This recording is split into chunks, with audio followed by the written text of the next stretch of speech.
سالار اعلیٰ ابو عبیدہ رضی اللہ عنہ نے اپنے سالاروں کو بلایا۔ میرے عزیز ساتھیوں، ابو عبیدہ رضی اللہ عنہ نے سالاروں سے کہا، تم پر اللہ کی رحمت ہو، شکر ادا کرو اللہ کی ذات باری کا جس نے ہمیں ہر میدان میں فتح عطا کی ہے۔ میں تمہیں احساس دلانا چاہتا ہوں کہ ہم اتنی دور نکل آئے ہیں جہاں سے ہماری وطن واپسی ناممکن ہو گئی ہے۔ اللہ نے ہمیں بڑے سخت امتحان میں ڈالا ہے۔ اگر ہم اس امتحان میں پورے اترے تو یہ ایک روایت بن جائے گی جو ہماری آنے والی نسلوں کے لیے مشعل راہ بنے گی۔ مت بھولنا کہ ہم نہ مال غنیمت کے لیے لڑتے ہیں، نہ ہمارا مقصد کشور کشائی ہے۔ اللہ اور اس کے رسول صلی اللہ علیہ وآلہ وسلم نے ہمیں بنی نوع انسان کو ظلمت اور غلامی سے نجات دلانے کا فرض سونپا ہے۔ اب دشمن نے ہمارے سامنے دیواریں کھڑی کر دی ہیں۔ رومی کم و بیش 1 لاکھ کا لشکر لے کر آئے ہیں۔ اس سے ان کے عزائم کا پتہ چلتا ہے۔ جہاں تک میں سمجھ سکتا ہوں اور یہی ہو سکتا ہے کہ رومی دمشق پر حملہ کریں گے۔ اگر دمشق ہمارے ہاتھ سے نکل گیا تو پھر کہیں قدم جمانا ہمارے لیے مشکل ہو جائے گا۔ دشمن نے بحرہ روم سے انطاکیہ، بیروت اور 1-2 اور بندرگاہوں پر یورپ سے فوج لا کر اتاری ہے۔ ہمیں سب سے پہلے دمشق کے دفاع کو مضبوط بنانا ہے، لیکن ہم ایک ہی جگہ پر جمع نہیں ہو جائیں گے۔ ہماری تعداد اس وقت کتنی ہوگی؟ ایک سالار نے پوچھا۔ ابو عبیدہ رضی اللہ عنہ نے خالد رضی اللہ عنہ کی طرف دیکھا۔ ہماری تعداد پہلے سے کچھ زیادہ ہو سکتی ہے، خالد رضی اللہ عنہ نے کہا۔ پچھلی لڑائیوں میں جو مجاہدین زخمی ہوئے تھے وہ الحمدللہ صحت یاب ہو کر واپس آ چکے ہیں۔ میرے اندازے کے مطابق ہماری نفری 30,000 تک ہو جائے گی۔ ہمیں ایک سہولت اور حاصل ہو گئی ہے، وہ یہ کہ مجاہدین نے کافی آرام کر لیا ہے۔ ابو عبیدہ اور خالد رضی اللہ عنہم نے مل کر منصوبہ تیار کیا کہ رومیوں کے اس لشکر کا مقابلہ کس طرح کیا جائے گا۔ امیر المؤمنین عمر رضی اللہ عنہ نے محاذ پر لڑنے والے سالاروں پر یہ پابندی عائد کر دی تھی کہ کسی بڑی جنگ کا منصوبہ بنا کر ان سے منظور کرایا جائے۔ عمر رضی اللہ عنہ غیر معمولی فہم و فراست کے مالک تھے۔ بعض جگہوں کی پلاننگ وہ خود مدینہ میں بیٹھ کر کرتے اور محاذ کو بھیجتے تھے۔ ابو عبیدہ رضی اللہ عنہ نے اس پابندی کے مطابق ایک تیز رفتار قاصد مدینہ کو روانہ کر دیا۔ اسے جو پیغام دیا گیا اس میں نئی صورتحال لکھی گئی اور مجوزہ منصوبہ بھی تحریر تھا۔ وقت بہت تھوڑا تھا، دشمن بے تحاشا نفری لے کر آیا تھا۔ کچھ کہا نہیں جا سکتا تھا کہ کس لمحے وہ کیا کارروائی شروع کر دے، لیکن مسلمانوں نے پیغام رسانی کا نظام اتنا تیز اور محفوظ بنا رکھا تھا کہ تھوڑے سے وقت میں دور کے فاصلے پر پیغام پہنچ جاتا تھا۔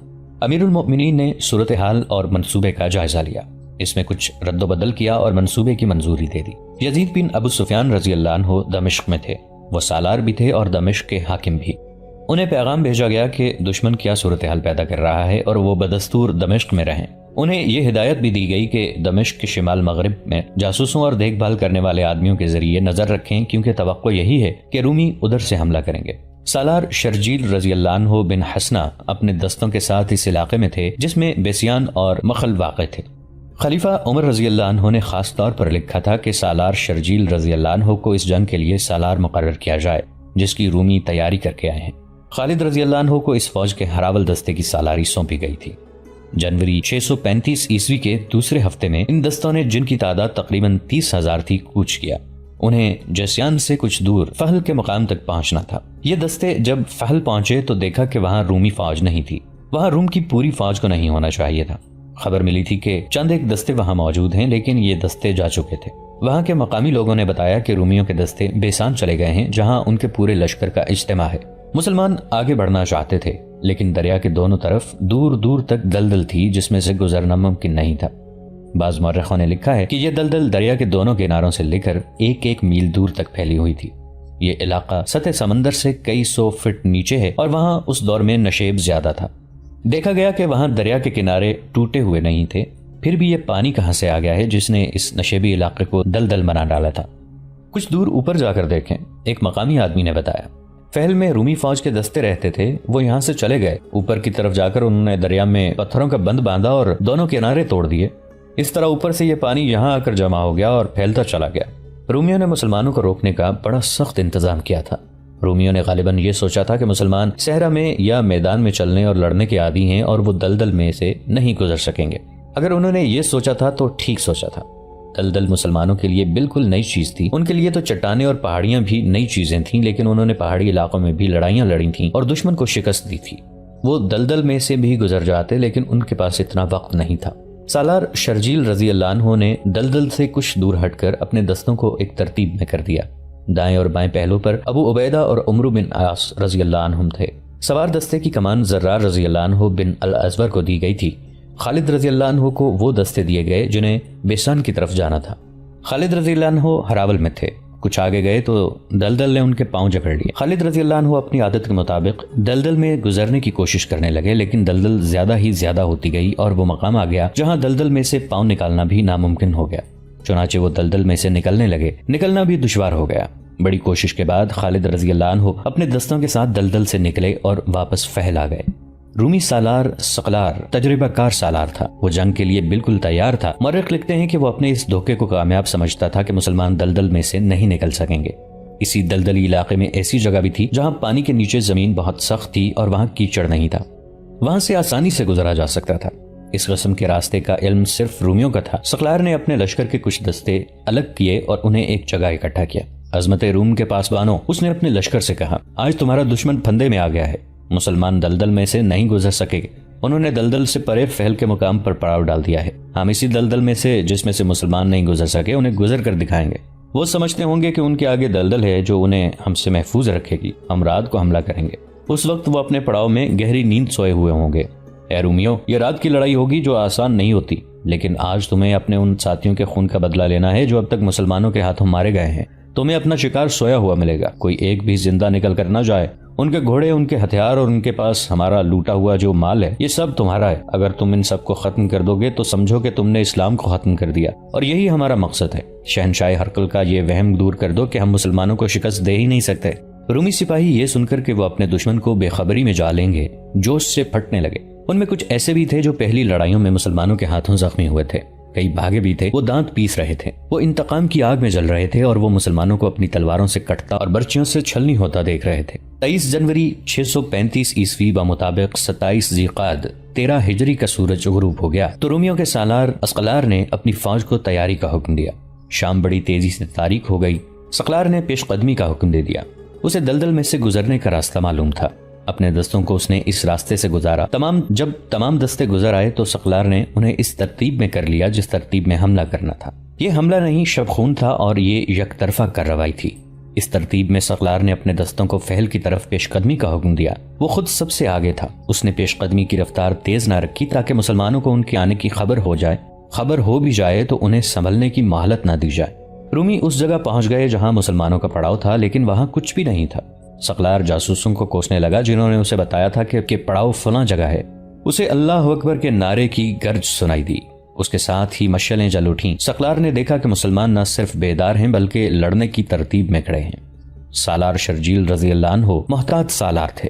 انہیں یہاں آ کر جب معلوم ہوا کہ یہ دلدل کہاں سے آ گئی ہے تو انہوں نے محسوس کر لیا تھا کہ رومیوں نے ان کا صرف راستہ ہی نہیں روکا بلکہ وہ کچھ اور بھی کریں گے۔ رومی یہی کر سکتے تھے کہ حملہ کر دیں۔ چنانچہ شرجیل رضی اللہ عنہ نے شام کے بعد اپنی فوج کو سونے کے بجائے لڑائی کے لیے تیار کر لیا تھا۔ اس کے علاوہ انہوں نے اپنے جاسوس دلدل کے ارد گرد پھیلا دیے تھے۔ رومی جب دلدل میں سے گزر رہے تھے، ایک جاسوس نے شرجیل رضی اللہ عنہ کو اطلاع دے دی کہ دشمن آ رہا ہے۔ شرجیل رضی اللہ عنہ نے اپنے دستوں کو ایک موزوں جگہ جو انہوں نے دن کو دیکھ لی تھی جنگی ترتیب میں کھڑا کر دیا۔ مدینہ والو، ثقلار نے بلند آواز سے مسلمانوں کو للکارا، آگے آؤ، اپنا اور اپنی فوج کا انجام دیکھو، حملہ کرنے تم آئے ہو۔ شرجیل رضی اللہ عنہ نے للکار کا جواب للکار سے دیا، آگے تم آؤ، تم اس دلدل سے نکل آئے، اب ہماری دلدل سے نکل کر دیکھو۔ رومیوں، کل صبح کا سورج نہیں دیکھ سکو گے۔ للکار کا تبادلہ ہوتا رہا۔ آخر ثقلار نے اپنے ایک دستے کو حملے کا حکم دے دیا۔ اس نے یہ چال چلی تھی کہ اس کا دستہ حملہ کر کے پیچھے ہٹ آئے گا تو مسلمان بھی اس کے ساتھ الجھے ہوئے آگے آ جائیں گے، لیکن شرجیل رضی اللہ عنہ نے پہلے ہی حکم دے رکھا تھا کہ دفاعی لڑائی لڑنی ہے۔ اس کے مطابق مسلمان جہاں تھے وہیں رہے۔ رومی موجوں کی صورت ان پر حملہ کرتے اور مسلمان حملہ روکتے تھے، اپنی ترتیب نہیں توڑتے تھے۔ سالار شرجیل رضی اللہ عنہ رات کے وقت کوئی چال چلنے کا خطرہ مول نہیں لینا چاہتے تھے۔ ان کی رفری رومیوں کے مقابلے میں بہت تھوڑی تھی، اسے وہ کارگر انداز سے دن کی روشنی میں ہی استعمال کر سکتے تھے۔ ثقلار غالباً اس دھوکے میں آ گیا تھا کہ مسلمانوں میں لڑنے کی تاب نہیں رہی۔ اس خیال سے اس نے موج در موج حملوں میں اضافہ کر دیا، لیکن مسلمانوں نے اپنی صفوں کو ٹوٹنے نہ دیا۔ وہ آگے بڑھ کر حملہ روکتے پھر اپنی جگہ پر آ جاتے۔ رومی ہر حملے میں اپنے زخمی چھوڑ کر پیچھے ہٹ جاتے۔ ایک حملے کی قیادت ثقلار نے خود کی۔ وہ اپنے دستے کو للکارتا ہوا بڑی تیزی سے آگے گیا۔ مشعلوں کی روشنی میں مسلمانوں نے رومیوں کا پرچم دیکھ لیا۔ چند ایک مجاہدین رومیوں میں گھس گئے اور ثقلار کو گھیر لیا۔ اس کے محافظوں نے اسے اپنے حصار میں لے لیا۔ محافظ بے جگری سے لڑے اور اس دوران ثقلار نکلنے کی کوشش کرتا رہا، لیکن وہ اپنے محافظوں کے حصار سے جدھر بھی نکلتا تھا مسلمان اسے روک لیتے تھے۔ ایک مجاہد اس مارکے سے دور نکل گیا اور اس نے سالار شرجیل رضی اللہ عنہ کو بتایا کہ اب کے رومیوں کو اتنی جلدی پیچھے نہ جانے دیا جائے، کیونکہ کچھ مجاہدین نے رومیوں کے سالار کو نرغے میں لے رکھا ہے۔ شرجیل رضی اللہ عنہ نے اس اطلاع پر اپنے چند ایک منتخب جانباز رومیوں کے قلب میں گھس جانے کے لیے بھیج دیے۔ تھوڑی ہی دیر بعد مجاہدین کے نعرے سنائی دینے لگے، خدا کی قسم ہم نے رومی سالار کو مار ڈالا ہے، رومیوں اپنا پرچم اٹھاؤ، اپنے سالار کی لاش لے جاؤ رومیوں۔ رومیوں نے دیکھا ان کا پرچم انہیں نظر نہیں آ رہا تھا اور انہیں اپنے سالار کی للکار بھی نہیں سنائی دے رہی تھی۔ ان میں بددلی پھیلنے لگی، لیکن کسی نائب سالار نے پرچم اٹھا لیا اور لڑائی جاری رکھی۔ سورج طلوع ہوا، لیکن میدان جنگ کے گرد و غبار میں اسے کوئی دیکھ ہی نہ سکا۔ مسلمان بھی شہید ہوئے تھے، لیکن رومیوں کی اموات زیادہ تھی۔ میدان میں ان کی لاشیں بکھری ہوئی تھیں اور ان کے زخمی جو اٹھنے کے قابل نہیں تھے رینگ رینگ کر گھوڑوں تلے کچلے جانے سے بچنے کی کوشش کر رہے تھے۔ میدان رومیوں کے خون سے لال ہو گیا تھا۔ اسلام کے علمبرداروں، سالار شرجیل رضی اللہ عنہ کی للکار اٹھی، تم نے رومیوں کو انہی کے خون میں نہلا دیا ہے، ہم نے ساری رات ان کے حملے روکے ہیں، اب ہماری باری ہے۔ اللہ اکبر کا نعرہ بلند ہوا۔ شرجیل رضی اللہ عنہ نے اپنے دائیں پہلو کے ایک دستے کو آگے بڑھایا۔ رومی حملہ روکنے کے لیے تیار تھے، لیکن رات وہ حملہ کرتے اور پیچھے ہٹتے رہے تھے، ان کے جسم تھکن سے چور ہو چکے تھے۔ شرجیل رضی اللہ عنہ نے اپنی فوج کی جسمانی طاقت کو ضائع نہیں ہونے دیا تھا، اسی لیے وہ دفاعی لڑائی لڑتے رہے تھے۔ شرجیل رضی اللہ عنہ کے دائیں پہلو کے ایک دستے نے باہر کی طرف ہو کر حملہ کیا، اس سے رومیوں کے اس طرف کا پہلو پھیلنے پر مجبور ہو گیا۔ شرجیل رضی اللہ عنہ نے فوراً ہی رومیوں کے دوسرے پہلو پر بھی ایسا ہی حملہ کرایا اور اس پہلو کو بھی قلب سے الگ کر دیا۔ رومیوں کے پہلو دور دور ہٹ گئے تو شرجیل رضی اللہ عنہ نے قلب کے دستوں کو اپنی قیادت میں بڑے شدید حملے کے لیے آگے بڑھایا۔ رومی رات کے تھکے ہوئے تھے اور ان کا سالار بھی مارا گیا تھا۔ صاف نظر آ رہا تھا کہ ان میں لڑنے کا جذبہ ماند پڑ چکا ہے۔ مسلمانوں کے پہلوؤں کے دستے دشمن کے پہلوؤں کو اور زیادہ پھیلاتے چلے گئے۔ اب وہ اپنے قلب کے دستوں کی مدد کو نہیں آ سکتے تھے۔ مسلمانوں کے پہلوؤں کے دستوں کے سالار معمولی سالار نہیں تھے، وہ تاریخ ساز سالار ابو عبیدہ رضی اللہ عنہ اور عمرو بن العاص رضی اللہ عنہ تھے، اور قلب کے چند ایک دستوں کے سالار خالد رضی اللہ عنہ۔ رومیوں کے لیے خالد رضی اللہ عنہ دہشت کا دوسرا نام بن گیا تھا۔ گھڑ سوار دستوں کے سالار زرار رضی اللہ عنہ بن الازور تھے، جو سلطنت روم کی فوج میں اس لیے مشہور ہو گئے تھے کہ وہ میدان میں آ کر خود اور قمیص اتار کر کمر سے اوپر برہنہ ہو جاتے اور لڑتے تھے۔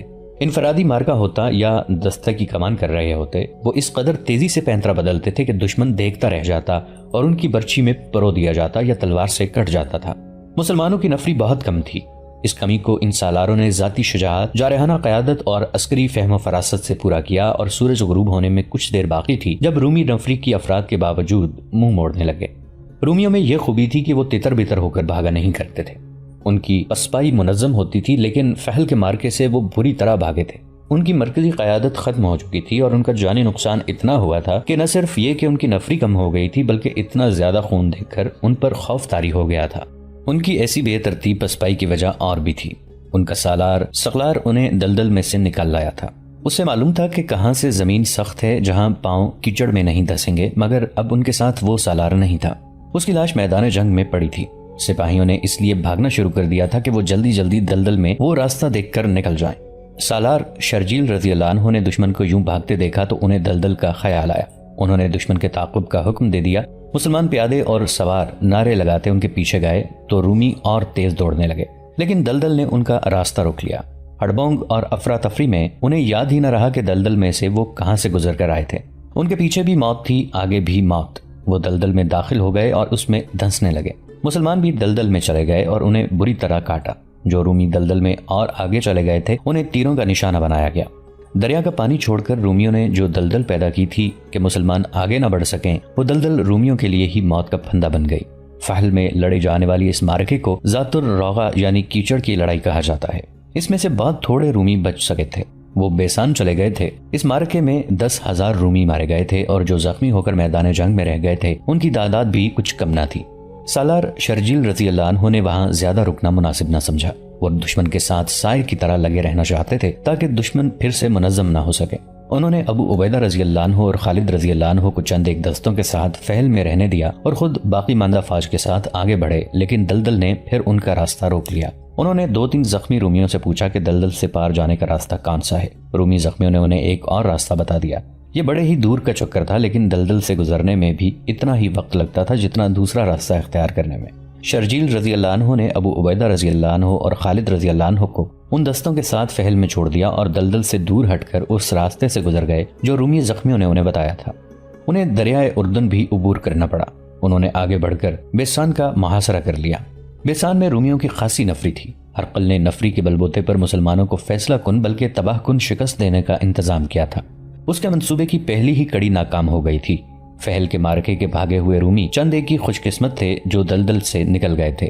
ان کی پناہ بیسان ہی تھی۔ بیسان کا رومی سالار اس خبر کے انتظار میں تھا کہ اس کے ساتھی سالار سقلار نے مسلمانوں کو بے خبری میں جا لیا ہے اور اب مسلمانوں کا خطرہ ہمیشہ کے لیے ٹل گیا ہے۔ لیکن چوتھی شام بیسان میں پہلے رومی داخل ہوئے۔ زخمی ہونے کے علاوہ ان کی ذہنی حالت بھی ٹھیک نہیں تھی۔ تھکن اور خوف سے ان کی آنکھیں باہر کو آ رہی تھیں۔ ان کے ہونٹ کھلے ہوئے تھے اور وہ پاؤں پر کھڑا رہنے کے قابل بھی نہیں تھے۔ بیسان میں داخل ہوتے ہی انہیں بیسان کے فوجیوں نے گھیر لیا اور پوچھنے لگے کہ آگے کیا ہوا ہے۔ کاٹ دیا، ایک سپاہی نے خوف اور تھکن سے کانپتی ہوئی آواز میں کہا۔ سب کو کاٹ دیا؟ مسلمانوں کو کاٹ دیا؟ ان سے پوچھا گیا۔ نہیں، سپاہی نے جواب دیا، انہوں نے کاٹ دیا، کیچڑ نے مروا دیا۔ اس کے ساتھ کچھ اور سپاہی بھی تھے۔ ان کی جسمانی اور ذہنی حالت بھی اس سپاہی جیسی تھی۔ انہوں نے بھی ایسی ہی باتیں سنائی جن میں مایوسی اور دہشت تھی۔ ان کی یہ باتیں اس رومی فوج میں پھیل گئیں جو بیسان میں مقیم تھی۔ اس فوج میں ایسے سپاہی بھی تھے جو کسی نہ کسی مارکے میں مسلمانوں سے لڑ چکے تھے۔ انہوں نے فیل سے آئے ہوئے سپاہیوں کی باتوں میں رنگ آمیزی کی۔ اس کا اثر رومیوں پر بہت برا پڑا۔ میں کہتا ہوں وہ انسان ہی نہیں، ایک سپاہی نے مسلمانوں کے متعلق کہا۔ ہماری فوج جہاں جاتی ہے مسلمان وہاں جیسے اڑ کر پہنچ جاتے ہیں، ان کی تعداد ہم سے بہت کم ہوتی ہے۔ ایک اور سپاہی نے کہا، لیکن لڑائی شروع ہوتی ہے تو ان کی تعداد ہم سے زیادہ نظر آنے لگتی ہے۔ دہشت کے مارے ہوئے ان زخمی سپاہیوں کی باتیں جو ہوا کی طرح بیسان کے کونوں خدروں تک پہنچ گئی تھیں جلدی سچ ثابت ہو گئیں۔ ایک شور اٹھا، مسلمان آ گئے ہیں، مسلمانوں نے شہر کا محاصرہ کر لیا ہے۔ اور اس کے ساتھ ہی بیسان کے اندر ہڑبونگ مچ گئی۔ ان لوگوں میں سے کوئی بھی قلعے سے باہر نہیں جا سکتا تھا۔ دروازے بند ہو چکے تھے، وہ اب اندر ہی چھپے رہنے کی کوشش کر رہے تھے۔ درہم و دینار اور سونا وغیرہ گھروں کے فرشوں میں دبانے لگے۔ رومی فوج قلعے کی دیواروں اور برجوں میں جا کھڑی ہوئی۔ رومیوں، سالار شرجیل رضی اللہ عنہ نے للکار کر کہا، خون خرابے کے بغیر قلعہ ہمارے حوالے کر دو۔ اس کے جواب میں اوپر سے تیروں کی بوچھاڑیں آئیں، لیکن مسلمان ان کی زد سے دور تھے۔ رومیوں، سالار شرجیل رضی اللہ عنہ نے ایک بار پھر اعلان کیا، ہتھیار ڈال دو، جزیہ قبول کر لو، نہیں کرو گے تو بیسان کی اینٹ سے اینٹ بجا دیں گے۔ تم سب مردہ ہوگے یا ہمارے قیدی، ہم کسی کو بخشیں گے نہیں۔ رومی فوج میں تو مسلمانوں کی دہشت اپنا کام کر رہی تھی، لیکن اس فوج کے سالار اور دیگر عہدیدار جنگجو تھے، اپنی عسکری روایات سے اتنی آسانی سے دستبردار ہونے والے نہیں تھے۔ انہوں نے نہ ہتھیار ڈالنے پر آمادگی ظاہر کی، نہ جزیے کی ادائیگی قبول کی۔ مسلمان ایک رات اور ایک دن مسلسل لڑتے رہے، پھر انہوں نے بھاگتے رومیوں کا تعاقب کیا، پھر بیسان تک آئے تھے۔ انہیں آرام کی ضرورت تھی۔ شرجیل رضی اللہ عنہ نے انہیں آرام دینے کے لیے فوری طور پر قلعے پر دھاوا نہ بولا، البتہ خود قلعے کے ارد گرد گھوڑے پر گھوم پھر کر دیکھتے رہے کہ دیوار کہیں سے کمزور ہے یا نہیں، یا کہیں سے سرنگ لگائی جا سکتی ہے۔ 7-8 روز گزر گئے۔ رومی خوش فہمی میں مبتلا ہو گئے کہ مسلمان قلعے پر حلہ بولنے کی ہمت نہیں رکھتے، لیکن رومی سالار یہ بھی دیکھ رہا تھا کہ اس کی اپنی فوج کی ہمت ماند پڑی ہوئی ہے۔ اس نے اپنی فوج کے جذبے کو بیدار کرنے کے لیے یہ فیصلہ کیا کہ وہ باہر نکل کر مسلمانوں پر حملہ کر دے اور قلعے کی لڑائی کا فیصلہ قلعے سے باہر ہی ہو جائے۔ اگلے ہی روز قلعے کے تمام دروازے کھل گئے اور ہر دروازے سے رومی فوج رکے ہوئے سیلاب کی طرح نکلی۔ اس میں زیادہ تر سوار دستے تھے۔ انہوں نے طوفان کی مانند مسلمانوں پر حلہ بول دیا۔